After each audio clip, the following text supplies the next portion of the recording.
CIA کے سربراہ mic Pompeo کی امریکی وزیر خارجہ کے طور پر منظوری کے لیے ہونے والی اس سماعت میں جہاں کچھ امریکی سینیٹرز نے تسلیم کیا کہ مائک پومپیو کے صدر ٹرمپ سے قریبی تعلقات ان کے لیے بطور سیکرٹری خارجہ نہایت فائدہ مند ثابت ہو سکتے ہیں، وہیں کچھ نے اس معاملے پر سوالات بھی اٹھائے۔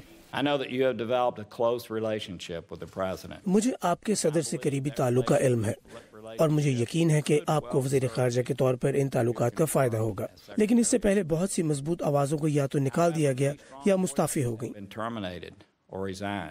کیا آپ دلیل کی آواز بنیں گے یا صدر کے بدترین رجحانات میں ان کا ساتھ دیں گے؟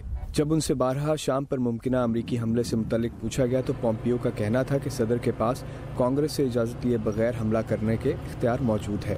انہوں نے اس تاثر کی تردید کی کہ وہ قدامت پسند اور سخت گیر موقف رکھتے ہیں اور کہا کہ انہوں نے خود بھی یونیفارم پہنی ہے اور انہیں جنگ کی خوفناک قیمت کا پتہ ہے۔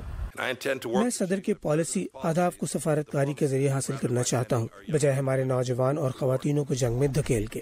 ماہرین کا کہنا ہے کہ شام پر امریکی پالیسی ایک معاملہ ہے جہاں پومپیو صدر کی خواہش کے مطابق امریکی افواج کو نکالنے میں مدد دے سکتے ہیں۔